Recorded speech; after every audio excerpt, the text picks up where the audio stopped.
दिवाली पे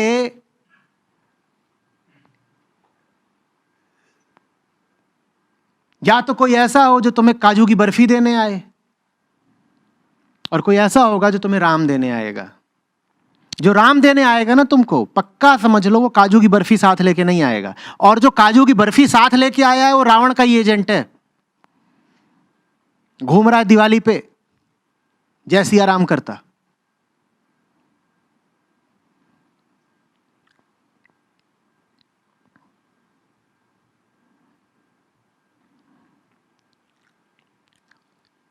रामचंद्र का वृत्त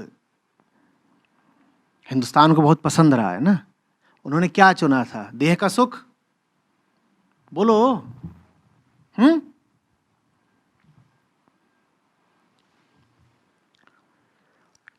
राजा ने बोला तो राज्य त्याग दिया, और प्रजा ने बोला तो पत्नी त्याग दी, और दोनों ही जगह उन्हें त्यागने की कोई जरूरत नहीं थी, और दोनों ही जगह देह का सुख होता है।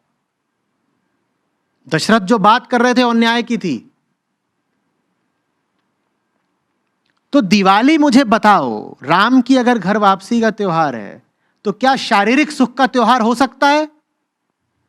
जिन राम ने खुद कभी शारीरिक सुख को प्रधानता नहीं दी, उनकी दिवाली पर आप काजू की बर्फी बांट रहे हो। दिवाली तपस्या का त्योहार होना चाहिए या बर्फी जलेबी का? बोलो। पर तपस्या तो कोई करता नजर नहीं आता। यहां दुकानों में भीड़ लगी हुई है, शॉपिंग मॉल से मार पिटाई चल रही है, ये राम के स्वागत की तैयारी हो रही है शॉपिंग मॉल जा जाके।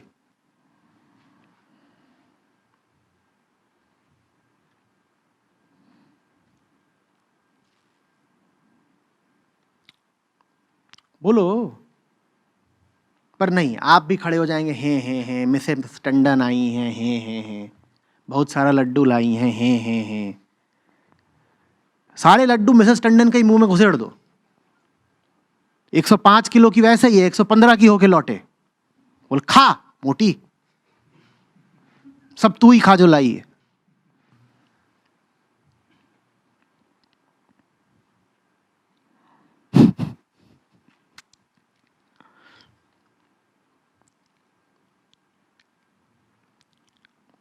कुछ समझ में आ रही है बात? हमारा पूरा जीवन ही दैहिक सुख के इर्द गिर्द घूम रहा है।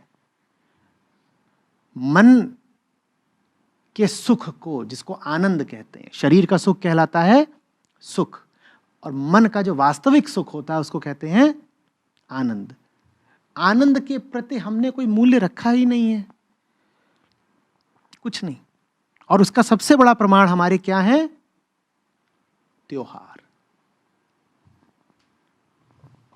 देख लो ना, हर त्योहार किसी ऐसे की याद में होता है जिसका जीवन जीने लायक था, जिसका जीवन ऐसा था कि उसका ठीक से देख लो तो जी साफ हो जाए, है ना।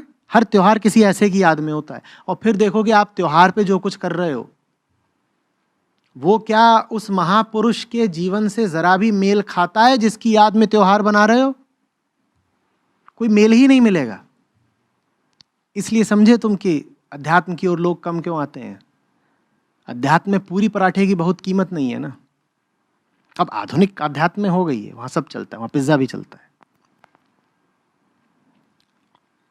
पर आमतौर पे अगर तुम जाओगे साधुओं फकीरों के पास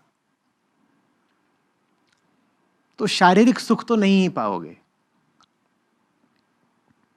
सब तीर्थ वगैरह भी कहां बनाए गए? वहां। अब तो वहां हेलीकॉप्टर से पहुंच जाते हो, पर जब बनाए गए तो ऐसे ही बनाए गए थे कि जान निकल जाए वहां पहुंचने में, कि जो तैयार हो कि शरीर की कुर्बानी दे ही देंगे वही वहां पहुंच पाए, आम आदमी पहुंच ही ना पाए।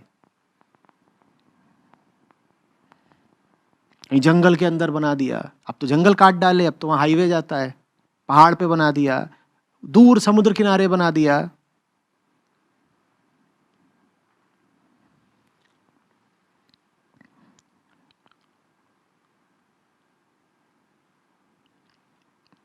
इसीलिए जिन लोगों को शरीर से बहुत मोह होता है, देहाभिमानी होते हैं, वो साधना वगैरह कर ही नहीं पाते।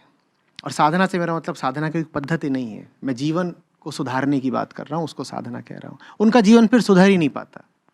जिस आदमी को शरीर से जितना लगाव होगा, जो शरीर के कष्ट से जितना घबराता होगा, उसकी ज़िंदगी में उतनी कम तरक्की होगी। और तरक्की से मेरा मतलब प्रमोशन और अप्रेजल नहीं है, मैं आध्यात्मिक तरक्की की बात कर रहा हूँ।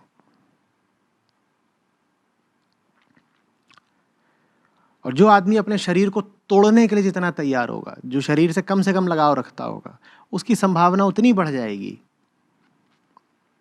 कि वो आंतरिक रूप से तरक्की करके जीवन का उत्कर्ष हासिल कर सके।